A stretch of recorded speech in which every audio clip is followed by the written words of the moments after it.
But they know this one was beautiful enough, and we better not be seen with her until we give Pharaoh a chance. And Pharaoh and the woman was taken into Pharaoh's house. That's what the Bible tells us. That we know Pharaoh saw her and immediately put her in his house and began to treat her, what he thought was her brother, very well. You know what we're talking about. Got a few kids in here. Sarah was a beautiful woman. The king saw her. He wants her. Abraham knew this is what was going to happen, so he told her to allow her and say, "You're my sister," so they would kill him. But he know what's going to happen. He done lied to the man. So after a while, Pharaoh got her in his house. In verse 16 says he treated Abraham well for her sake. And he gave Abraham some sheep, some oxen, and some donkeys, and some servants, and some maidservants, and some she-asses, and some camels. Come on now. He treated Abraham awful well. Oh, yeah. He treated Abraham awful well, and these pharaohs are not nice people. So he's doing this all for a reason.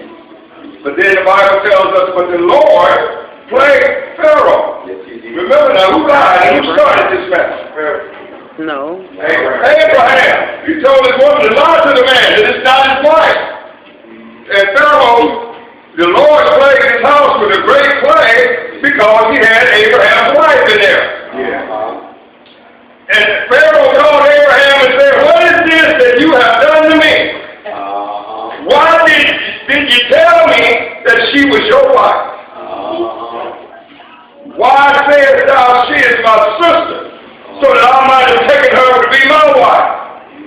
Now therefore, behold, take your wife and your son, and everything, get out of here." But it comes that Abraham was blessed double with what the Pharaoh gave him. But the point of the story is that when we think about righteous people, we think about people being good.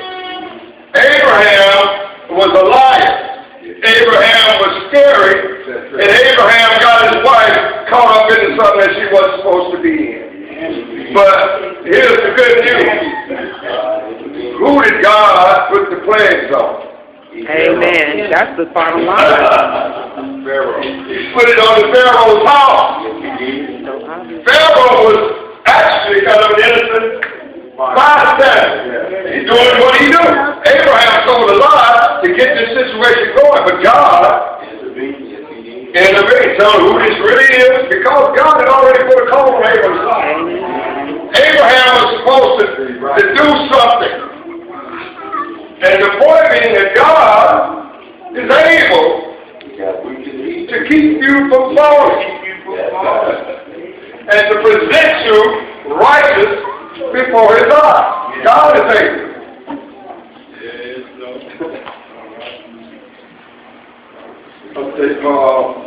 And then when we talk about grace, you're talking about Jesus Christ, we're talking about grace. And grace is a gift. It's not something that we earn from God. God is able to want to do these things because of His love for us, not because of what we do. And the Bible tells us that preaching the gospel, and what He said, He never gave me a message other than the message of love, the message of reconciliation. See, God didn't tell me, He's never given it to me to point my finger at anybody's life and say, what's going on in your life, what sin you have in your life, where are you about to go. God gave me one message, and one message only. And He told us, He said, if I be lifted up, I will draw all men unto me.